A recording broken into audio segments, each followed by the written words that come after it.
Hi guys, it's Pachinko time again. This is Dan from Magic Pachinko Restorations with another short video on a vintage Pachinko machine. This particular machine is a Nishijin. It's a 1968. It's an oldie, and it's a single shot conversion. This machine originally would have had a hole here where the red plastic is. The player would have put a single ball in and launched it. Single ball, launched, and so on. This whole unit here would not have been here when this originally was built. So what they did is they built this whole unit that fit onto the frame that would feed balls in, and then they just blocked off the entrance for the single ball. So now this is a front feeding machine. Again, it's a Nishijin Model A style machine. So this particular background is not a copy of any of the originals. It's just something that is available. It's called Japanese block art, wood block art. There's a number of variations of this. This is the original play field. That's what it looked like. And you can see it's quite faded and very, very water stained. So obviously that was going to get replaced for the full restoration. And then I always give the customers the choice. You know, I mean, what do you want for a playfield? Do you want your original or do you want something different? And this particular customer looked through the playfields that we have available and chose this one. So it came out nice. It's a much different look to a typical Pachinko machine, much more subdued look, but I think it looks nice. Notice one thing here, there is a key in it. This is rare. It's very hard to come by to have an actual key that works to let the machine swing out of its cabinet. You just don't typically see that at all, hardly ever.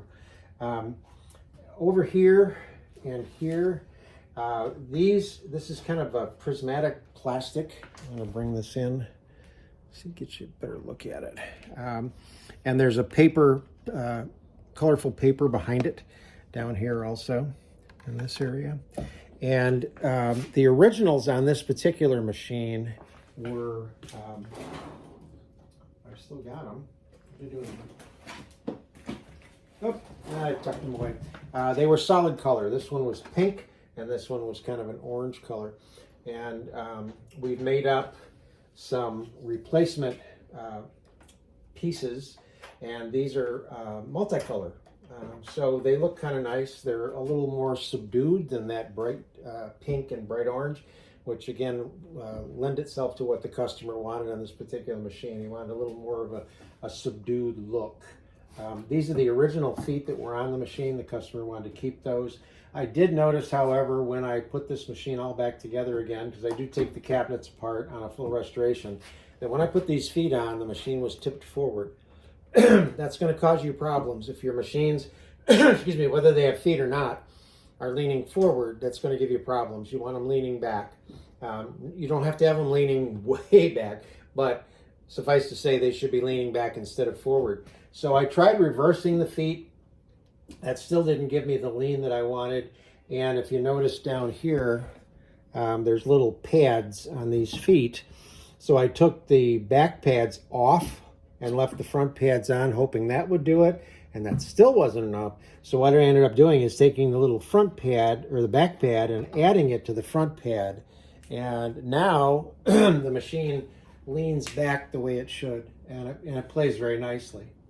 So that's all good. Take a look at the back here.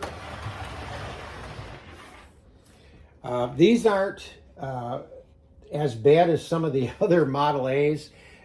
This did have the plastic piece in here that the seesaw is mounted on, which makes it a lot easier to put back rather than mounting all that stuff directly to the board like some of the older machines. Over here, this is an additional ball stop, I guess you would call it. When there's a ball out situation, this is attached to a little flipper in the front. I'll show it to you when I swing it around. That would prevent the customer from launching balls. And when there's enough balls in the hopper, this gets pushed down, this drops and swings that flipper out of the way. So that's just part of the ball out mechanism. So let's get this thing loaded up, and we'll show you how it works. So here's the power supply into the pigtail, and the ball out light will light. That means there's no balls, or certainly not enough balls in the machine. So on these, there's not an open and close like some of the other Model A's, but right here, these two brass fingers, you want to make sure that these are closed. You just squeeze them together rather than them being open.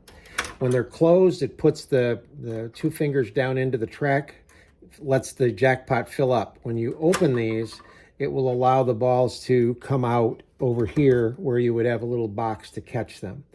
There is the mechanism from the front to activate this, but there's nothing right here that would open and close it. So you want to make sure this is closed like that. And just as a piece of information, this is the way you would release your front door. You lift up. If you take this nail and put this nail in this hole, I don't have my glasses on, so I can't see it all that well, but you put it in a hole like that, then you would not be able to lift up on this. And of course I missed the hole because I don't have my glasses on, but that's what that's for if you have one on your machine and don't know what the heck it is. So that's what that is for. All right, so if we go to load this, again, this is closed. You want to take a handful of pachinko balls and drop them in the upper hopper. And if your machine is set up properly, they should come out of the upper hopper into the upper feed track here, into the turnaround, down the supply tube, into the middle recycling tray, and then form a double line. And you can see the double line of balls going across here that would then fill up the jackpot chamber. It'll hold 14 balls.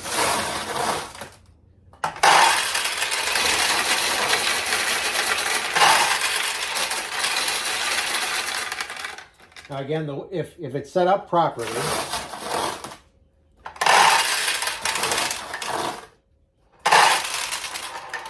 you'll continue to load balls until the ball out light goes out. Now what that does is it pushes this down, it releases the switch, and it will also move that flipper, which I'll show you when we swing the machine around.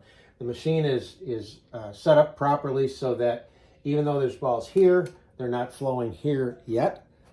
They will flow into this when necessary. So you want to load this right up.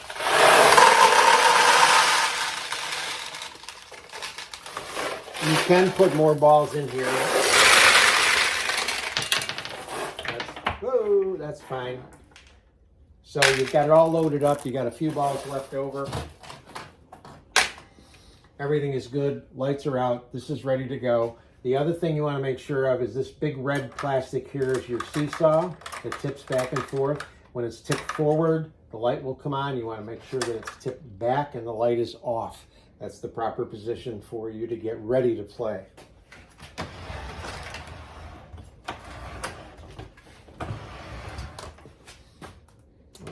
Okay, good.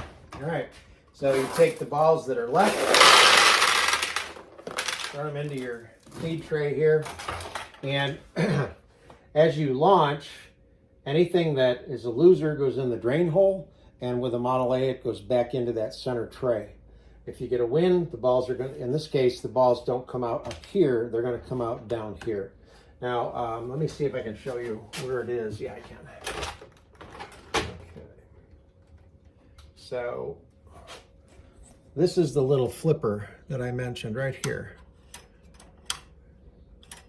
So this is up because there's enough balls. When there's not enough balls, this would drop. And if you tried to launch one, it would get stuck in here. So that's what that's for. I think Nishijin pretty much eliminated the need for that down the road. I don't come across that many machines that actually have that feature. Kind of cool to have it, but certainly not necessary. So now let's just all the way down and release. We'll launch a ball.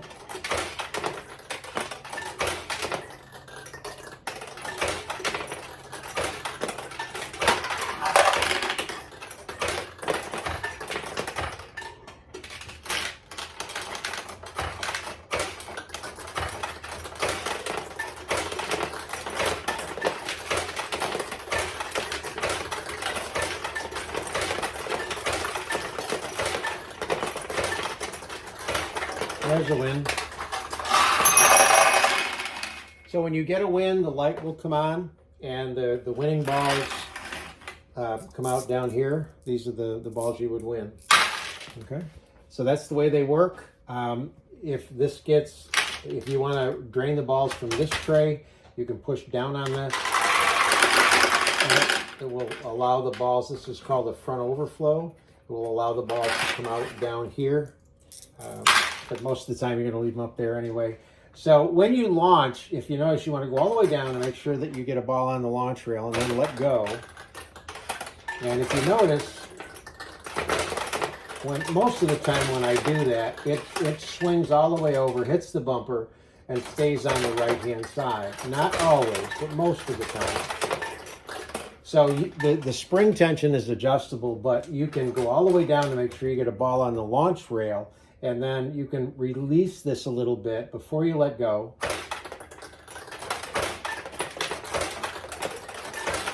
And you can keep the balls on the left side. Now this particular machine only has tulips down the middle.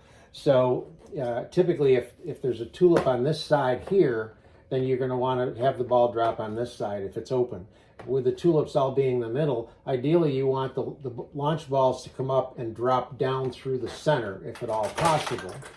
And I may end up doing a little bit of tweaking on the nails to make this a little more user-friendly. In other words, let the customer win a little more.